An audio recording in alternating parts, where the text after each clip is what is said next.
이번 부활하신 주님과 함께 그런 제목으로 주제로 함께 우리가 수련회를 할 수 있었고, 또 주님께서 이런 모든 것을 인도하시고 또 성도님들이 기도와 또 최선을 다해서 동참해 주셔서 은혜의 시간 되는 것을 감사합니다. 부활하신 주님과 함께, 부활이라고 하는 것이, 부활은 사실이다, 막연한 기독교의 교리의 하나가 아니고 예수님이 죽으셨다가 3일 만에 부활하셨다. 그것은 인간의 영역을 뛰어넘는 신의 영역이고, 우리 인간의 모든 절망의 문제, 인간의 어떠한 것이라도 그분 안에서 완전하게 해결될 수 있는 것을 우리는 부활을 통해서 경험하게 됩니다. 거듭난 새로운 그리스도인의 삶을 살 수 있게 되고, 이 부활을 통해서 능력의 삶을 살게 되는 것입니다.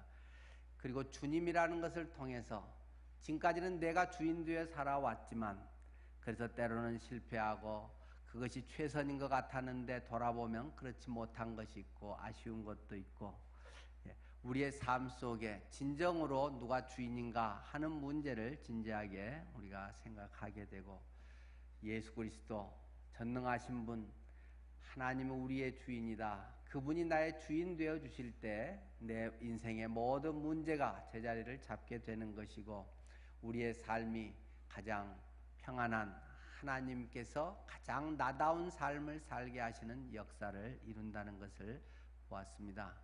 그렇지 않고 자기의 목표대로만, 자기의 원하는 대로만 살아가는 이 삶의 목적이 자기가 중심될 때 그것을 이루었다고 해도 결국은 허탈한 인생이 되는 것이고, 나중에 후회를 하지만 시간이 지나서 인생 허망하다 해보지만 다시 돌이킬 수 없는 우리의 소비된 삶인 것을 또 보게 됩니다.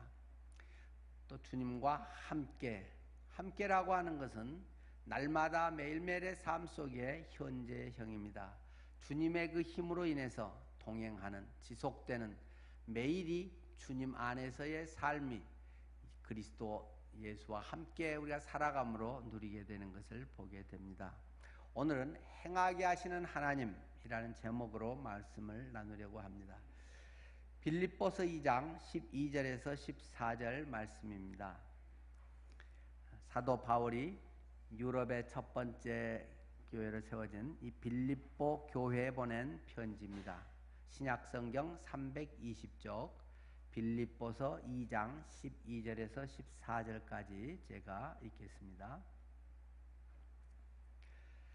그러므로 나의 사랑하는 자들아, 지금 너희가 나 있을 때뿐 아니라 더욱 지금 나 없을 때에도 항상 복종하여 두렵고 떨림으로 너희 구원을 이루라.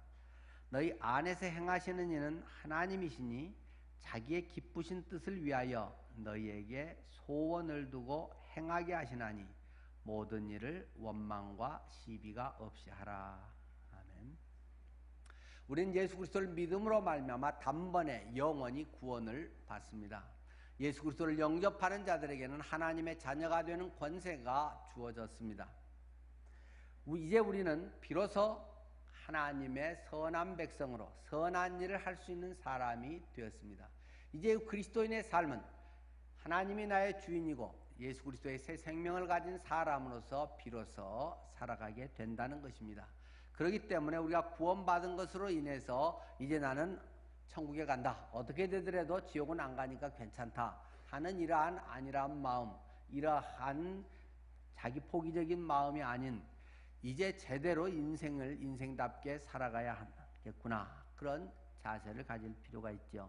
오늘 본문의 말씀은 항상 복종하여서 두렵고 떨림으로 너희 구원을 이루어가라고 우리에게 말씀하고 있습니다. 항상 주님 앞에서 때로 옷깃을 여미는 그런 자세로 살아갈 필요가 있다는 것입니다. 주님은 우리에게 참 자유를 주셔서 마음껏 누리며 살게 하시지만, 그 복된 삶을 위해서는 우리가 하나님을 경외하는 우리의 자세도 동시에 필요하다는 것을 말씀합니다. 우리 그리스도인의 삶은 이제 주님을 만나는 그날까지, 우리가 이 세상을 떠나는 그날까지 우리는 구원을 이루어가는 삶이다. 구원을 경험해가는 삶이다. 구원을 보여주는 그런 삶이라는 것을 우리가 기억합니다.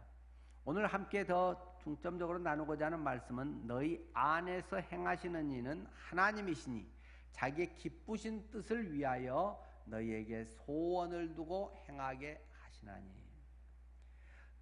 이제 하나님의 자녀들, 구원받은 사람들, 날마다 그리스도인의 삶이라고 하는 것은 우리 안에서 하나님이 행하심으로 이루어진다는 것입니다. 우리 안에서 행할 수 있는 능력을 하나님이 주셔서 가능하게 하셨다는 것입니다. 그렇기 때문에 우리가 기쁘신 뜻, 하나님의 기쁘신 뜻을 위해서 우리 안에 소원을 두고 그것을 실천해 갈 수 있게 하시는 것이 우리 그리스도인됨의 삶, 또 하나님 안에서 복된 믿음의 삶이라고 하겠습니다. 이런 말이 있죠. 그리스도인의 삶은 모두 그리스도의 것이고 나의 것은 없다. 그리스도인의 삶이라고 하는 것은 모두가 그리스도의 것이고 나의 것은 없다. 라는 말에 대해서 어떻게 생각하십니까? 굉장히 좋은 말 같죠? 그런데 은혜에 대해서 잘 설명하고 있는 스티브 맥베이는 이것에 대해서 이렇게 우리에게 이야기를 합니다. 이 말은 얼핏 들으면 대단히 영적이고 옳은 것처럼 보이지만 실제는 그렇지 않은 말이다. 잘 모르고 들으면 순수한 겸손의 말로도 들려서 많은 사람들이 이 말을 좋아한다. 그러나 이것은 성경적인 원칙의 이야기는 아니라는 것입니다. 그리스도인의 삶에 모두가 주님의 것이에요. 내 건 없어요. 굉장히 훌륭한 성숙한 믿음의 사람 같은데 거기에는 맹점을 갖고 있다는 것입니다. 그 속에는 그 사람의 무언가의 어떠한 것을 살짝 뒤집고 넘어가는, 그것을 빠뜨리고 가는 문제를 가지고 있다는 것입니다. 그것은 본인의 책임감입니다. 하나님이 다 하세요. 하나님의 전부 하나님이 하시고 주님께서 전부 이끄세요. 얼마나 훌륭한 말입니까? 그래서 나의 것은 없어. 주님이 알아서 다 할 거야. 옆에서 볼 때는 되게 믿음 좋고 와 훌륭하다라고 하는데 거기에 어떠한 문제점이 있는가? 잠시 그런 부분을 우리가 좀 더 생각해 볼 필요가 있다는 것입니다. 자, 예수님을 생각해 보십시다. 예수님은 이 땅에 오셨습니다. 완전한 사람의 몸을 입고 오셨습니다. 말씀이 육신이 되어 저희 가운데 거하셨다라고 기록하고 있습니다. 그분은 완전한 하나님이시다. 오늘 본문 바로 이 2장 4절 앞에서부터 보면 예수님 그분은 자신을 비워서 하나님이신 그분이 우리와 똑같은 몸으로 오셨다라고 말씀하고 있습니다. 예수님은 전적으로 하나님이십니다. 그러면서 예수님은 동시에 사람이라는 것입니다. 예수님은 50% 하나님이고 50% 인간이 아니라 예수님은 100% 하나님이시면서 동시에 100% 인간이라는 사실을 성경은 우리에게 말씀해주고 있습니다. 이것이 수학적으로 어떻게 이해가 됩니까? 논리적으로 어떻게 여러분이 이해를 하시겠습니까? 논리적으로 설명하기는 매우 어려운 말입니다. 그러나 믿음 안에서는 굉장히 쉬운 말입니다. 믿음으로 경험되고 깨달아지는 것에는 굉장히 쉬운 말입니다. 우리가 많이 너무 이성적인 논리적인 사고에 젖어 있다 보니까 100% 하나님이면서 100% 인간? 굉장히 좋은 말 같은데 그게 어떻게 되는 거지? 라고 하는 것에 그냥 얼렁뚱땅 넘어가게 되고 뭐 그런다고 해 라고 지내게 되죠. 자, 이 신학적으로는 신성과 인성의 연합이라고 말합니다. 이 말을 방금도 이야기했듯이 예수님은 반은 하나님이시고 반은 인간이라고 성경은 결코 가르치고 있지 않습니다. 예수님은 완전한 하나님이시면서 동시에 완전한 인간이라고 말하고 있죠. 예수님은 그래서 그런 측면에서 아까 첫 질문했던 것에 대해서 한다면 이렇게 정리할 수 있을 것입니다.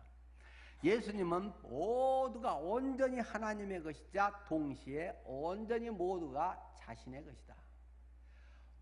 모두가 하나님의 것이면서 모두가 나의 것이라는 사실입니다. 우리는 예수님을 통해서 예수님을 영접함으로 말미암아 그리스도 안에서 하나님과 연합된 존재가 되었다라고 성경은 우리에게 말하고 있습니다. 우리는 예수 그리스도를 통해서 하나님과 더불어 교제하게 되었습니다. 영이신 하나님, 그 하나님께 우리가 영으로서 우리가 그리스도를 영접함으로 말미암아 허물과 죄로 죽었던 우리가 그리스도 안에서 새 생명을 얻고 우리의 영이 회복되고 하나님 영과 우리의 영이 교통하게 됩니다. 그것을 우리는 교제라고, 영적 교제다, 하나님과의 친밀한 관계를 맺는다라고 이야기를 합니다. 예수님이 내 안에 들어오심으로 말미암아서 우리는 이미 우리 안에 예수님의 모든 것을 가진 자가 되었다라고 성경은 우리에게 가르쳐 주고 있습니다. 사도 바울은 골로새서 2장 9절과 10절에서 이렇게 설명하고 있죠. 그 안에, 즉 예수 그리스도 안에는 신성의 모든 충만이 육체로 거하시고, 예수 그리스도 안에는 하나님의 그 성품, 하나님 신성, 온전한 하나님이신 그 모든 충만이 육체로 몸을 입고 오신 그분 안에 거하시고, 10절 말씀이 주목이 됩니다. 너희도 그 안에서 충만하여졌으니. 예수님은 그렇다는 거 당연히 다 알지 않습니까? 아, 예수님이니까 당연히 그렇지.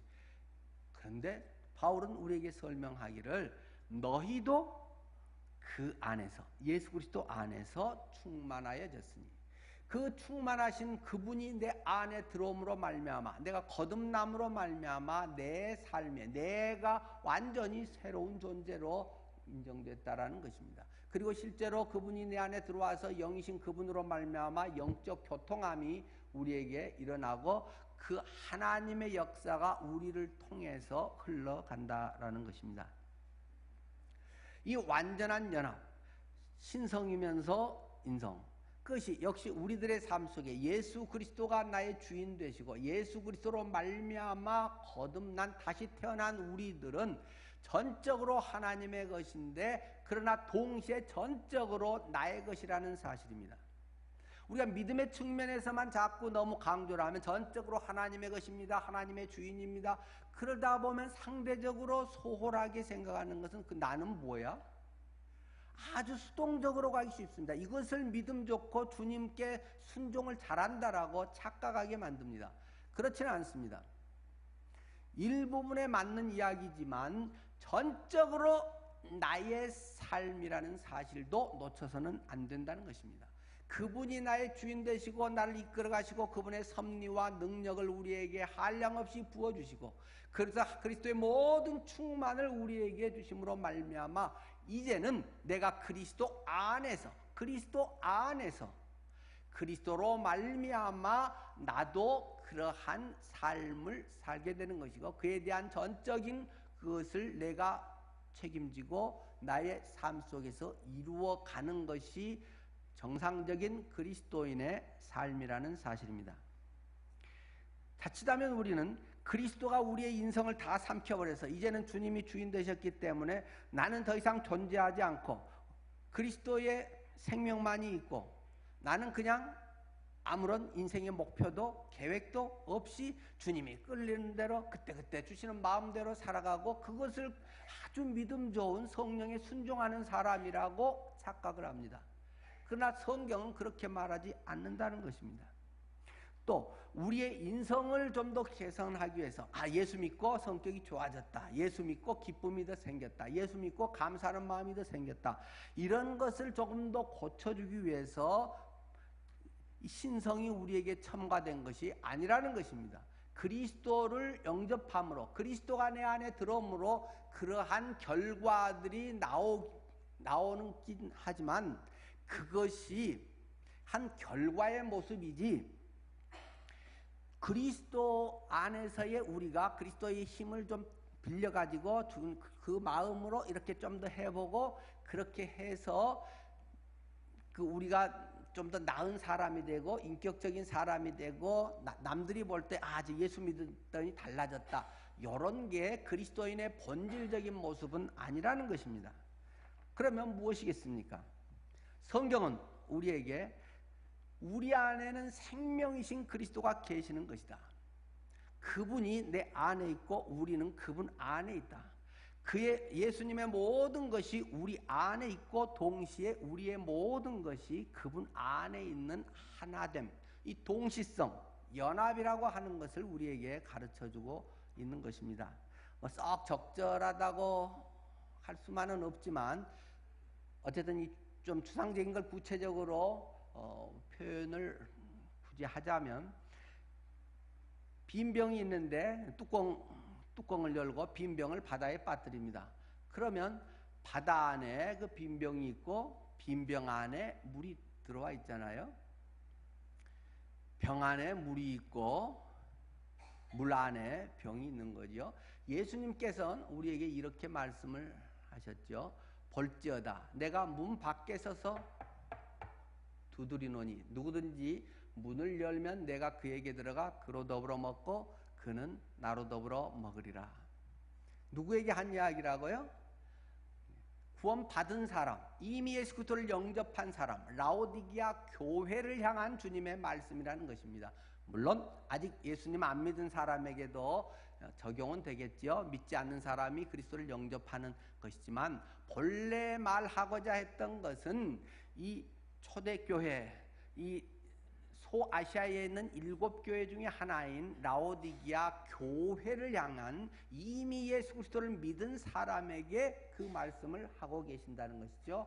볼지어다 내가 문 밖에 서서 두드리고 있다. 그렇기 때문에 누구든지 네 마음의 문을 열면 내가 너에게 들어가겠다. 그래서 내가 너와 함께 먹고 너는 나와 함께 먹는 그러한 삶을 주님은 말씀하고 있습니다. 우리의 믿음이라고 하는 것은 동일시라는 것입니다. 주님이 이러한 분이다. 주님이 이렇게 하셨다. 그것을 전혀 상관없던 내가 그래요? 나를 위해서 그랬어요? 하고 그것을 믿음으로 말미암아 그것이 나와 하나가 되는 것입니다. 이 전선이 이 죽은 선하고 딱 다음으로 말미암아 전기가 통하게 됐다는 것입니다. 생명이신 예수 그리스도를 내가 만났을 때 내 안에 생명이 흘러간다는 것입니다. 물론 그것은 이제 전기 같은 거는 물리적인 현상이어서 생명의 인격에 대한 문제를 잘 설명하기는 어려운 얘기긴 하죠. 예수님은 내가 곧 길이요 진리요 생명이다. 예수님은 생명입니다. 예수님은 논리가 아닙니다. 예수님은 이해의 영역이 아닙니다. 물론 그것이 어느 정도 도움을 주긴 하지만 아무리 내가 이해를 잘하고 아무리 논리적으로 그것이 해설됐다고 예수님을 믿어지는 건 아니라는 것입니다. 논리가 잘 이해나 설명이 믿어지는 것이 아니고 예수의 생명이 내 안에 들어와야 생명이 일어나는 것이고 거듭남의 역사가 이루어진다는 것입니다. 이 이해의 영역과 논리의 영역, 이러한 것의 세계와 믿음의 세계는 차원이 다른 것입니다.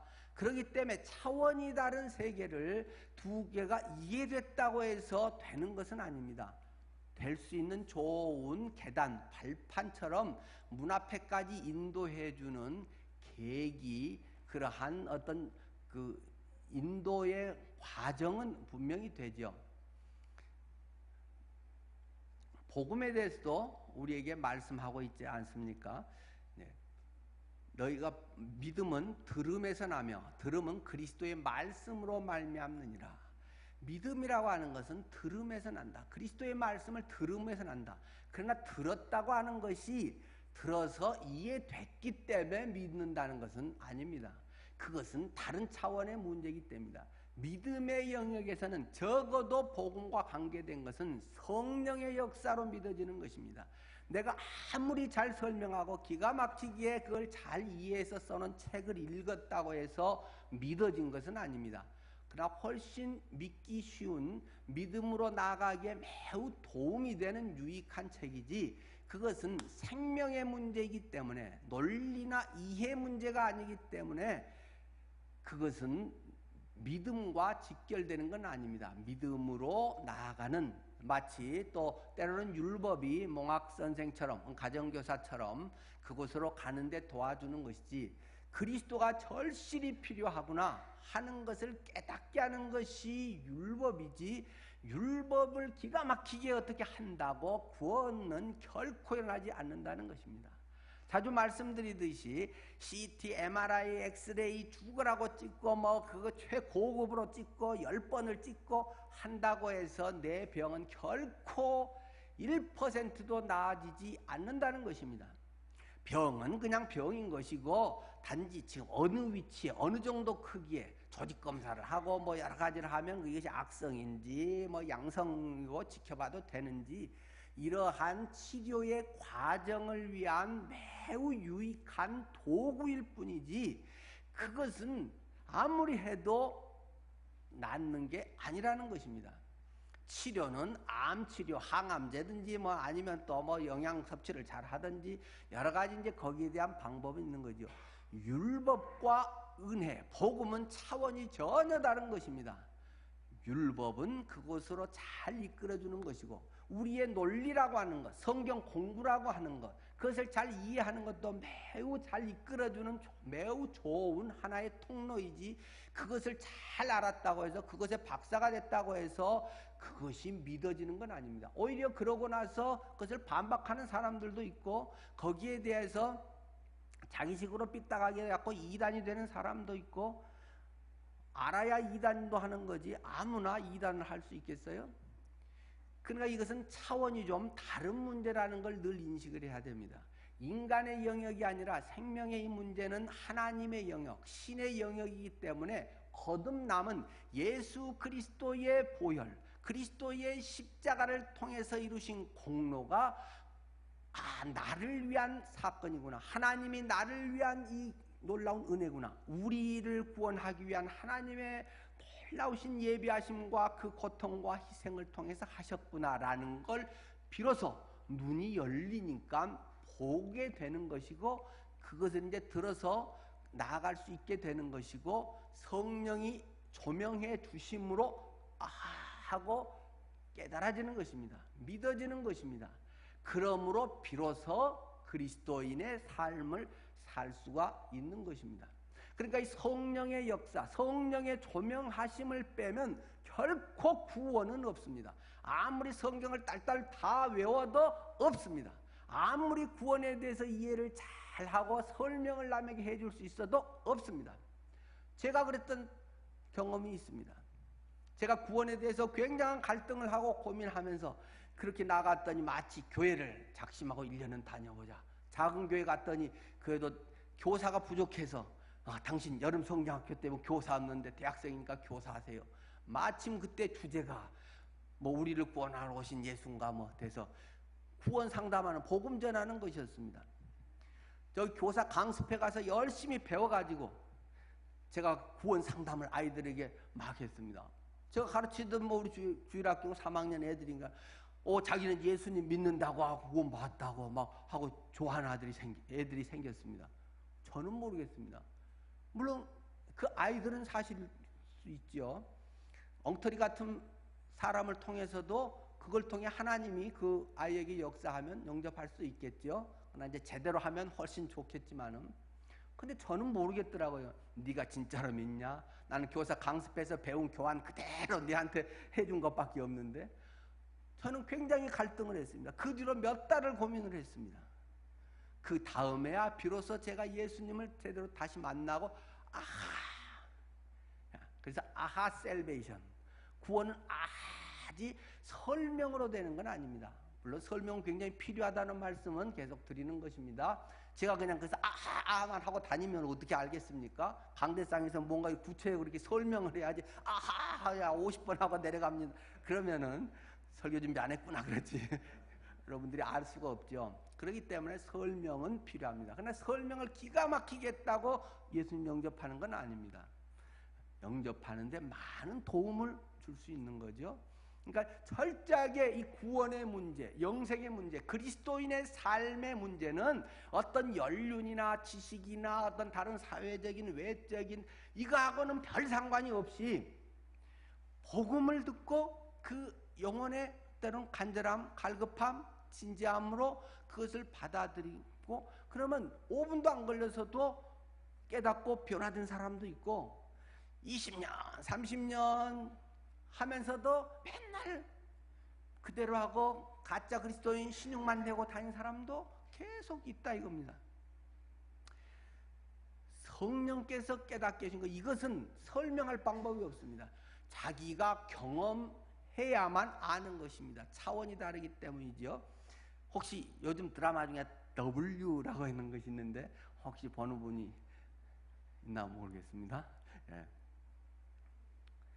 뭐 아마 몇 번 안 한 것 같아요. 이제 저도 나중에 보기 시작을 했습니다만, 거기에 이제 이 가상현실과 우리 현실에 대한 이런 부분들에 저는 이제 그걸 보면서 성경의 이 믿음과 우리의 이제 이런 세계에 대한 것이 저는 이제 이 연결이 돼서 이제 그걸 보면서 저는 이제 그 사람들과 어떻게 이걸 설명을 할 수 있을까, 복음에 대한 것에 이제 좋은 그 뭐 이해거리가 되더라고요. 뭐 거울 같은 게 이렇게 하나 있고 이종석이가 이렇게 손을 내밀고 하면 한효주가 이쪽에서 딱 해갖고 하면 뭐 만화의 세계로도 들어가고 또 현실의 세계로도 나오고 뭐 그것도 이제 자기도 어쩔 수 없는데 그냥 만화의 세계로 들어가고 나오고 뭐 그런 건데, 저는 이 자칫하면 우리 믿음이라고 하는 것이 이 가상의 세계로만 자꾸 들어갈 가능성이 있다는 것입니다. 지극히 믿음은 현실적인 것입니다. 그리스도인의 삶이라고 하는 것은 발을 이 세상의 땅에 붙이고 사는 지극히 현실적인 것입니다. 그런데 많은 사람들이 자칫 요즘 뭐 값이 많이 내렸던데요, 가상 그 현실 보는 안경 같은 거 있잖아요. 뭐 3D로 이렇게 나오고 게임 같은 것도 하고 좀 두툼한 이 안경 쓰면 입체로 보이면서 뭐 게임 같은 거든지 거기서 뭘 잡기도 하고 뭐 별별 거 요즘 다 하대요. 거기서 아무리 진수성찬을 차려가지고 먹었다고 해서 현실에 배가 부른가요? 그 순간은 요즘은 굉장히 가상현실에 대한 것이 지금 발달됐기 때문에 현실과 가상을 구분하기 어려울 정도로 아이들이 자칫하면 이 두 세계에 대한 경계선이 애매해질 정도로 지금 우려하고 있지 않습니까? 믿음의 세계도 상당히 많은 부분에 이 논리의 세계와 설명과 이해가 자칫 그것이 생명이고 구원인 것처럼 착각을 하게 만든다는 말입니다. 누가 봐도 이렇게 물어보고 뭐 이렇게 하면 기가 막히게 정답을 잘 이야기한다는 말입니다. 성경 공부에서도 그렇고 설교에서도 그렇고 항상 다 정답을 말해왔기 때문에 그것을 그냥 본인도 기꺼이 그 대답을 한다는 말입니다. 근데 그것이 너의 영혼 속에 일어난 사건인가? 알고 있는 이해의 내용인가? 너의 영혼 속에 일어난 사건인가? 생명의 사건인가? 구원의 역사가 나의 영혼을 변화시키고 내 속에 새로운 일들로 내가 변화가 일어나고 생명이 내 속에 자라고 있는가 하는 것은 다른 문제라는 것입니다. 아이들은 생명이 있기 때문에 땡하고 울고 맨날 잠자고 뭐 젖이나 먹고 많은 것 같은데 깜짝 놀랄 일들을 가끔 한다는 것입니다. 어이구, 요 녀석 갑자기 막 어른스러운 엉뚱한 말을 하는 것에 부모들이 깜짝 놀라기도 하잖아요. 때가 되면 막 지가 알아서 이빨이 좀 나오고 뭐 뒤척이다가 뭐 기어가다가 달려가다가 뭐 별걸 다 한다는 것입니다. 어른들이 해준 건 밥 먹여주고 그냥 이렇게 울면 좀 칭얼대면 이거 챙겨주고 잘 자게 해주고 아프면 병원 좀 데려가지고 특별히 뭐 학원 붙여서 안 하는데도 2살, 3살 때 지가 알아서 그 엄청난 변화들을 지 혼자 다 해나갑니다. 그의 영혼 속에 생명이 있기 때문입니다. 그 속에 생명의 DNA가 있기 때문에 그것이 아주 적절한 때에 풀려나는 것입니다. 아주 때에 맞게 육체적으로도 그것이 그 생명 속에서 자라나는 것입니다. 구원도 마찬가지입니다. 예수의 생명도 마찬가지입니다. 내가 이제 수양이 끝났으니까 내가 잘해봐야지. 이제는 주님 안에서 더 잘 살아야지 하면서 결심만 한다고 되겠습니까? 우리는 수없이 경험했습니다. 그것이 석 달 이상 간 사람은 아주 의지력 좋은 사람입니다. 주님 안에서 내가 이제 이렇게 해서 뭐 헌신도 하고 뭐 또 즐겁게 하고 집안에 가서 또 그리스도인의 모습으로 하고 그게 얼마나 가나요? 안 되는 것입니다. 그러나 예수의 생명이 중심이 되고 예수가 나를 주관하면 그런 것이 이제 비로소 우리의 삶의 실체로 되는 것이죠. 자, 그런데 오늘 말씀드리고 싶은 그 초점은 금연보다는 오히려 뒤에 있는 것입니다.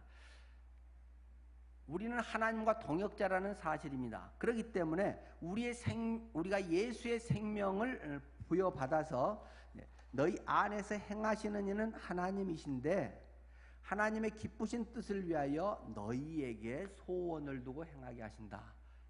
여기서 주어는 누군가요? 이제 누가 그 소원을 품고 행한다고요? 이제 내가 소원을 품고 행하는 것입니다. 하나님의 주신 소원, 소명을 따라서 사명의 삶을 내가 살아간다는 것입니다. 아까 처음에 질문에서 자칫하면 우리가 모두가 주님의 것이고 내 것은 없다라고 하면 나는 그냥 가만히 있으면 됩니다. 아주 수동적으로 있으면 됩니다. 뭐가 되면 하면 되고 아니면 말면 되고 그냥 뭐 미래도 걱정할 것도 없고 알아서 그냥 흘러가는 대로 하면 됩니다. 어떨 때는 굉장히 믿음의 좋은 모습의 한 부분이기도 합니다. 그러나 거기 아주 맹점은 무책임함입니다. 책임지기를 싫어하는 것입니다. 그리고 안 하는 것에 대해서 자기 그때 하나님이 꼭 하라고 한 것도 아닌 것 같은데 이렇게 해서 묻어가 버리는 것입니다. 그러나 하나님은 능력을 주시고 우리에게 수없이 많은 것을 행하게 하시는데 정직하게 보면 대부분은 자기가 안 하는 것입니다. 하기 싫은 것입니다.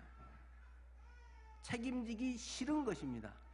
근데 이 면은 살짝 믿음 좋은 척하고 덮어놓고 하나님이 행하게 하신다. 하나님의 능력이다. 하나님께서 하면 되고 때 되면 하나님이 하실 거고 이렇게 해서 얼버무려 넘어가기 아주 쉽다는 것입니다. 한번 여러분 자신을 생각해 보십시오. 하나님이 지금까지 뭘 안 하게 하시고 하나님이 전적으로 하셔서 지금 내 이 모습이 됐을까요?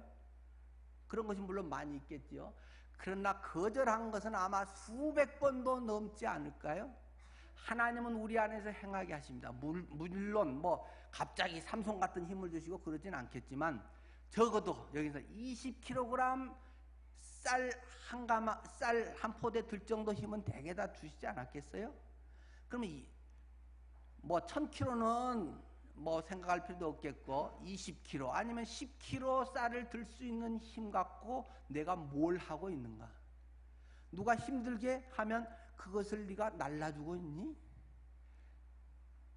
박사하는 할머니가 가끔 여기 선수레를 두고 갑니다. 그럼 그거 보고 아이고 더운데 고생하네. 내 마음속에 힘든데 내가 좀 밀어주고 끌어줄까? 그런 마음이 들면 여러분은 즉각적으로 순종을 합니까?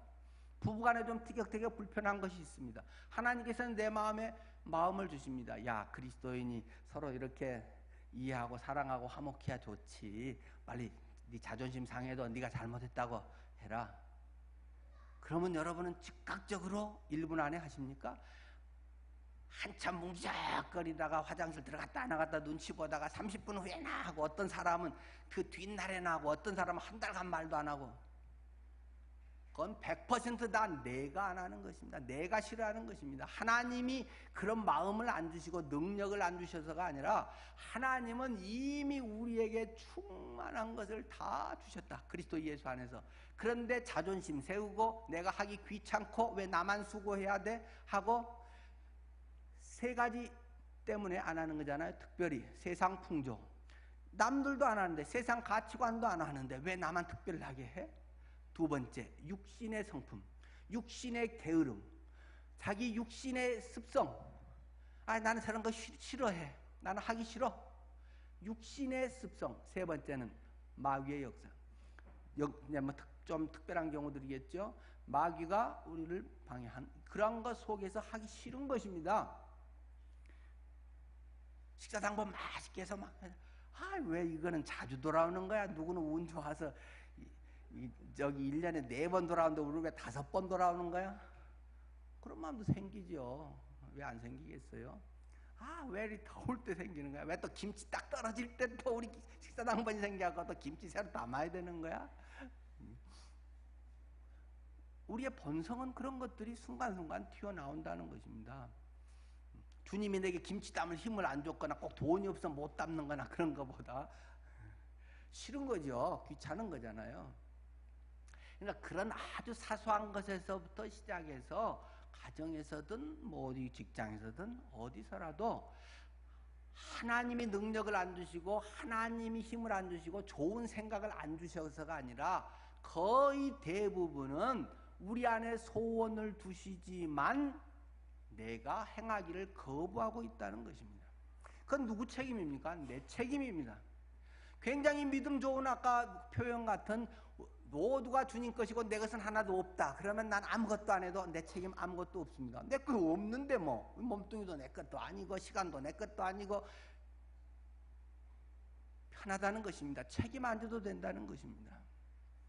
그건 자기를 속이는 일입니다. 신앙을 빙자해서 믿음이라고 하는 걸 빙자해서 나는 하나님의 음성을 듣고 하나님이 나를 통해 이걸 하기를 원하고 뭐 그래서 주님의 그것을 한다고 그럼 내놓으면서 정작 할 수 있는 일을 적어도 10kg 쌀 들 수 있는 힘이 있는데 안 하고 텔레비전 리모컨 갖고 텔레비전 채널만 돌리다가 뒹굴뒹굴 놀다가 안 하고 전화 오면 짜증나고 그런 것이 대부분의 옛습성, 육신을 조차 행하는 삶 그런 모습이 되곤 한다는 것입니다. 우리들 속에 여러분은 그러한 신앙의 모습이 나는 전적으로 그리스도의 것이다. 전적으로 나의 주인은 예수 그리스도 하나님이다. 라는 확신과 함께 나는 전적으로 내 인생의 모든 것은 내가 책임지고 내가 이루어가야 한다는 사실을 100%로 50% 말고 100%씩으로 해야 된다는 것입니다. 하나님의 음성은 쉽게 들립니다. 자꾸 고정관념으로 들으려고 하니까 자꾸 소리로 뭔가 들으려고 하니까 그건 조금 적지만 하나님의 음성을 저는 지금 수없이 1시간 동안을 찬양을 통해서 우리는 지금 쏟아놓고 있습니다. 듣기 싫고 습관적이고 그냥 타성에 적고 아유 뭐 찬양 저렇게 힘도 하냐 왜 저렇게 길게 하냐 또 뭐 어떤 그런 거나 또는 해도 맞아 좋아 뭐 은혜네 그냥 그러고 다 넘어가기 때문에 아무런 하나님의 음성으로서의 역사를 못하는 것이지 하나님의 음성은 수없이 너무나도 많이 들립니다. W 드라마를 통해서 많이 들립니다. 저는 그걸 들을 때마다 할 때마다 버뜩버뜩 생각나는 것들은 막 메모를 합니다. 여러분의 아이를 통해서 얼마든지 하나님의 음성이 들려옵니다. 하물며 말씀 감사의 삶을 살면 얼마나 많이 들려오겠습니까? 중요한 것은 그것을 듣고 가서 행하는 것입니다. 행할 힘을 이미 주셨습니다. 그것에 대한 기쁨과 보람도 이미 보장해 놓으셨습니다. 근데 그걸 내가 하고 싶은 몇 가지만 꼭꼭 찍어서 하고 그냥 말아버리고 아니면 아예 뭉개버리기 때문에 내 삶에 기쁨이 없고 하나님이 역사하시는 것을 경험하지 못하는 것입니다. 우리는 전적으로 하나님의 주시는 능력, 십자가 복음에서 강조됐잖아요. 우리는 하나님의 자원, 하나님의 힘으로, 하나님의 목적을 위하여, 하나님의 방법으로 일을 해야 하는 것이다. 누가요? 내가. 하나님은 나의 성격을 쓰십니다. 나의 장점을 쓰십니다. 내가 지금까지 준비한 것을 쓰십니다. 세상에서의 나의 자랑, 내가 주인 되기 위해서 하면 지금까지 준비하고 하는 것이 아무 쓸데없는 사도 바울이 이야기한 것처럼 배설물과 같은 것이고 그러나 그것이 예수가 주인 되고 주님의 그것으로 나아가면 그것은 별것 아닌 것 같은 것이 굉장히 소중한 하나님의 역사의 도구가 된다는 것입니다. 하나님이 그것을 통해서 놀라운 일을 일으키신다는 것입니다. 남들은 별 볼 일 없다고 하는 그 돌멩이 이것 하나 가지고 골리앗의 이마를 깨뜨리고 완전히 눌려있던 그 나라를 완전히 살릴 수 있는 놀라운 기적을 일으킨다는 것입니다.